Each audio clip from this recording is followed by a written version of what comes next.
Sige. Pwede pong pakipaliwanag lang po para sa benefit ng viewers namin kung bakit po ba nagkaroon itong National Rally for Peace? Na nagpasya ang Iglesia ni Cristo na isagawa itong National Rally for Peace sapagkat nararamdaman namin at nakikita na kailangan na sabihin sa sambayan ng Pilipino, pabalikin natin sa kapayapaan, papanumbalikin natin ang pagkakaisa sapagkat malala ang mga suliranin ng ating bansa at binabalik-balikan namin yung sinabi ng ating Pangulo na yun ang unahin sapagkat pagka yung nais ng iba ang ating inuna ay walang makikinabang kahit isang Pilipino ayon sa kanya. Kami naman ay mga mamamayan din gaya ninyo, kaya nararamdaman namin yung nararamdaman ng marami sa ating mga kababayan, lalo pa yung mga mahihirap, para mabalik sa kanilang atensyon ng paglilingkod ng mga inihalal natin, isipin yung kapakanan nila. Balik tayo doon sa kapayapaan, magkaisa tayong lahat. Tutukan muna ng mga inihalal yung kanilang gampanin bago ang iba pang bagay. Para lang po malinaw, naikasa po itong rally na ito dahil sa impeachment complaint laban kay VP Sara.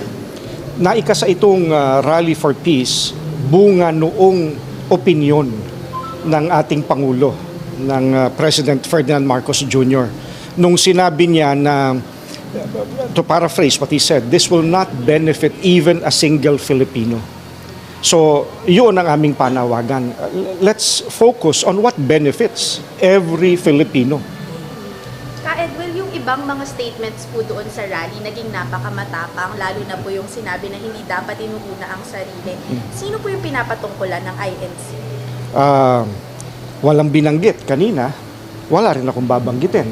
Kung sino ang sa tingin nila ay sila iyon, ay sana lahat tayo, bumalik lang tayo doon sa pagpapatawaran, sa pagkakaisa, sa awa sa isa't isa, sapagkat may mas malaking konteksto, may mas mabigat na suliranin na yun ang talagang dapat na inuuna, lalo na nung mga inihalal natin.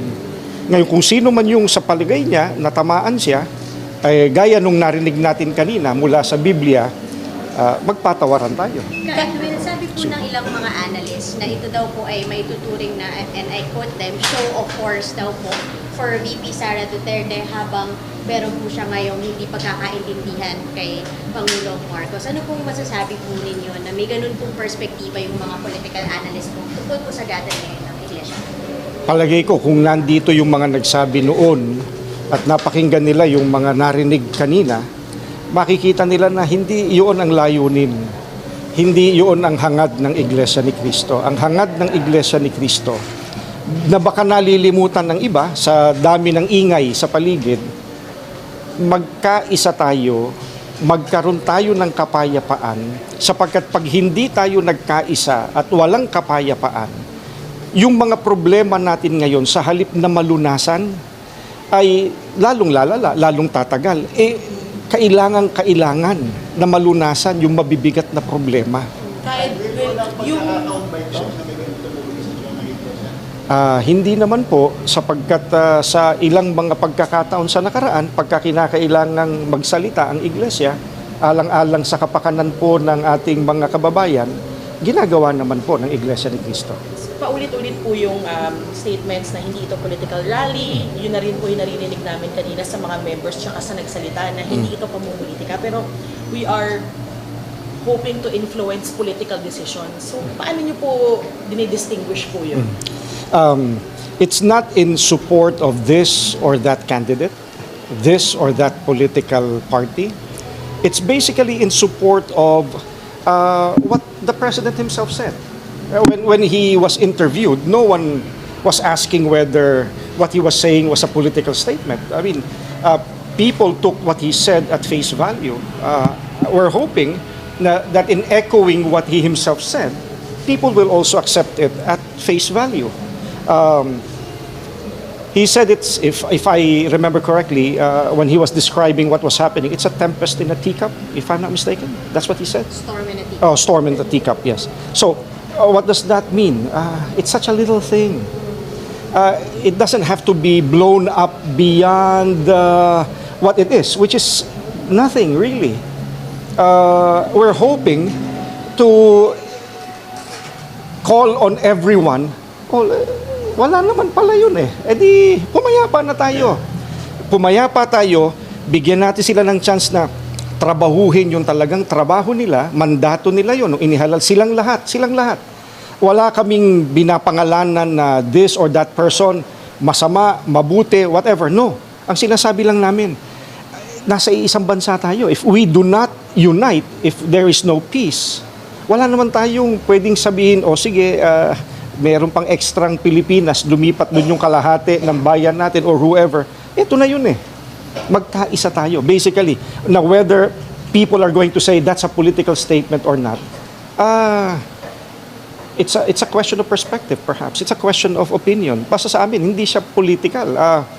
It's very practical. Magpatawaran tayo, magkaisa tayo, magkaroon tayo ng kapayapaan. It takes work.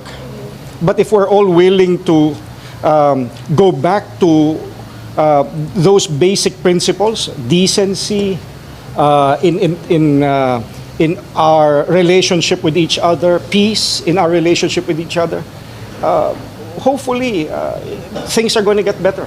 Ka-Edwin, nakausap niyo Wala po ba tayo? si VP Sara Duterte? Personally, hindi. Hindi po. Personally, ako hindi. But how about the leaders po of I considering that this is for her? I really would not know, and that's the truth. I really would not know. Hindi po siya nagpadala ng statement, sir, na baka pwedeng i-play sana po kanina.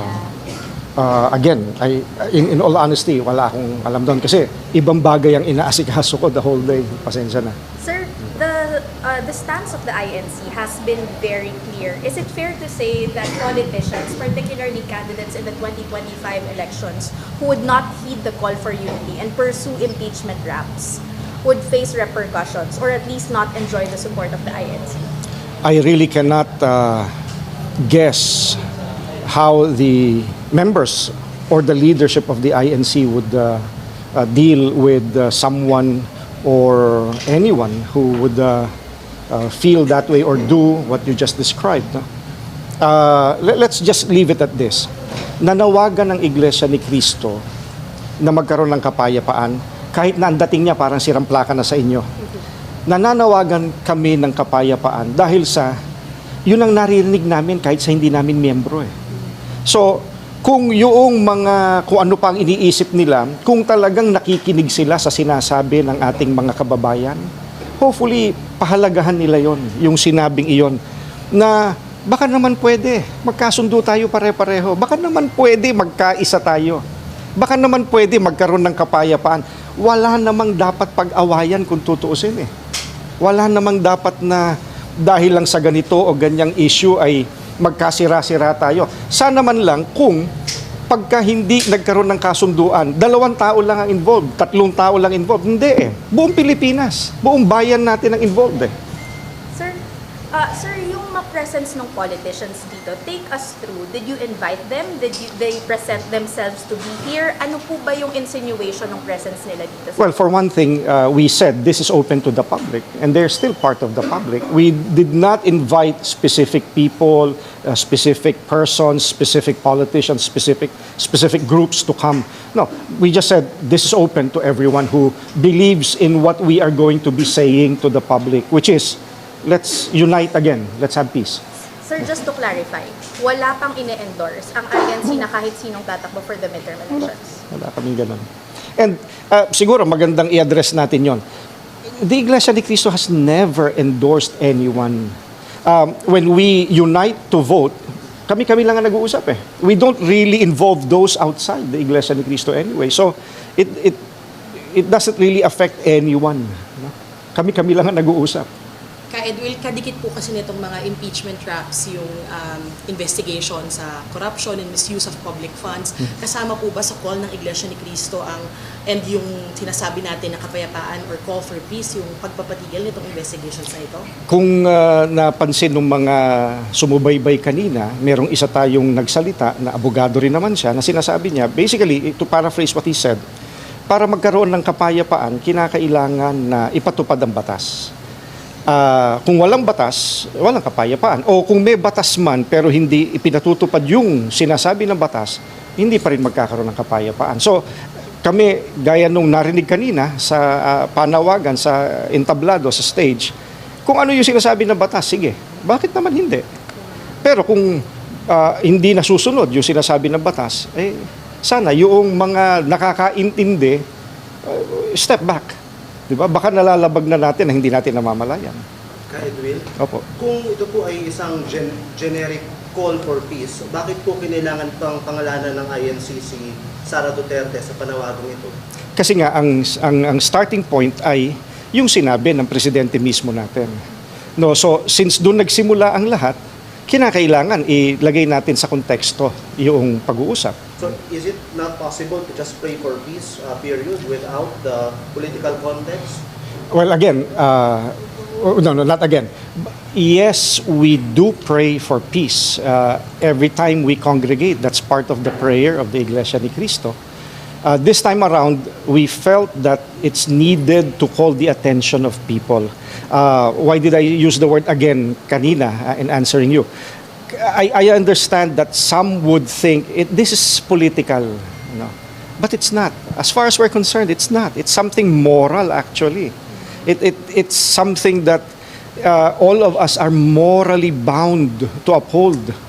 Magkaroon tayo ng kapayapaan, magkaroon tayo ng pagkakaisa. Basically, yun lang. May mga critics po na nagsasabi if this is a moral exercise, the INC is supporting a politician who's accused of stealing money from the people. So paano po natin, the investigation is still ongoing of course, but some people are questioning why use religion to support a morally questionable character like the Vice President. Those are assumptions that they're making. The one who makes assumptions, especially if it's not just an assumption, if it's something that you say out loud, you should provide proof for that. Until wala pa naman, ay dapat sana ay neutral pa tayo. Hintayin natin ang resulta, di ba? Kung napansin nga ninyo, yung huling verse kanina sa Biblia, sapagkat kung hindi napanood nung makakapanood nitong mga interviewing ito, yung kaninang sinabi roon, ay mismong ang Panginoong Sokristo. I need to go back to Him because you're talking to us and we are a religion. Ang Panginoong Sokristo, meron siyang hinarap na nahuli na talagang gumagawa ng kasalanan. Pero in the end, ano ang sabi niya? Ako hindi kita hinahatulan, pero huwag ka na magkasala. Yun, nahuli na talaga sa paggawa ng kasalanan. Kung hindi pa naman, lalong dapat maging maingat tayo, di ba? Hindi tayo dapat unang bumato doon sa wala pa naman palang napatutunayan. Kaya hindi namin gagamitin yung terminong morally questionable o kaya ay ano pa ba mga karaniwang adjectives na ginagamit. Mahirap dahil sa kung ang Panginoong Hesukristo nga sino ba naman kami para lumampas sa sinabi ng Panginoong Hesukristo? Hindi namin pwedeng gawin yun. Edwin, yung 2 out of 3 impeachment complaints, kabilang sa mga nag-file ay mga pare, mga pareng Katoliko. And among the grounds that they cited were also moral grounds. They said it is a moral imperative to file the impeachment complaint. How do you view this perspective of the Catholic priests who filed the impeachment complaint? Well, I suppose they should be the ones explaining why they did what they did or why they said what they said. No, I wouldn't try to explain their position for them, diba? Pero kayo po, from your point of view, what is moral about this whole issue? Well, Can you bring us into the faith of the INC member? yeah, we have to go back to what the Bible says. And what does the Bible say? If you listen to what we were reading from the Bible earlier, yung pagkakaisa ay mabuti sa paningin ng Panginoong Diyos. So that would be moral. Pag walang pagkakaisa, ang sabi ng Panginoong Hesukristo mismo, ang kahariang nagkakabahabahagi, nagkakawatak-watak So imagine, si Kristo na nagsasabi nun. Kung i-apply natin yun sa bansa natin, pagka pinayagan nating magkawatak-watak tayo dahil sa walang pagkakaisa, ano ang mga adjectives na synonym ng pagkakawatak-watak? Masisira tayo. So if people watching this interview If they say, I believe in Christ, I believe in what the Bible says, then there's no reason for any of us to doubt what Christ said. Na pagka ang isang kaharian ay walang pagkakaisa, and I'm paraphrasing what the Bible says, pagka walang pagkakaisa, magkakawatak-watak, katumbas to masisira, that's gospel. Di ba? Kaya Will, one last from my end. Speaking of pagkakaisa, may mga nagkasabi po na hakot daw po yung mga nandito. How would you address those claims? Well, ano ang ibig nilang sabihin do sa salitang hakot? Kasi maraming pwedeng definition ng salitang hakot. Ang mga kapatid namin ay talagang nagpunta rito. Kung papaano man sila nagpunta rito, whether sila ay may dalang sariling sasakyan, kung nagsabay sila, kung nag-arkila sila ng sasakyan para sama-samang pumunta. Hindi naman ang issue paano nakarating. Ang issue ay bakit nagpunta. Ang pinakamahalaga yun bakit ba nagpunta yung mga kapatid namin? Plus yung hindi mga iglesia ni Kristong umattend. Iisa lang ang panawagan Ang panawagan ay napapanahon na ipaalaala sa lahat, napakahalaga, magkaisa tayo, napakahalaga magkaroon tayo ng kapayapaan. Maraming mas mabibigat na problema ang bansa natin. Na pagka hindi tayo nagkaisa, walang kapayapaan, yang mabibigat na problemang iyan, hindi mahaharap. Hindi yun sarili kong pananaw, sorry. Yun ay nakabatay pa rin sa sinabi ng ating Pangulo. Di ba? If this pushes through, what did he say? It's going to take up the time of the House, the Senate, different agencies of government. For what? Sabi niya, for what? It's not going to benefit, I'm paraphrasing, it's not going to benefit even a single Filipino. That's him already. He's the chief executive. He must know something that we don't when he said those words. I think, Ka Edwin, yung sinasabi nila tungkol sa hakot, they're not thinking, sunod-sunuran lang sa mga leader. How would you address that perception of INC members? Well, if you noticed kanina, ay pinaliliwanag do sa mga umattend ano yung paninindigan ng Iglesia ni Cristo. So, lagi namang ginagawa namin yun ang Iglesia nililinaw sa mga miyembro bakit ginagawa ang isang bagay.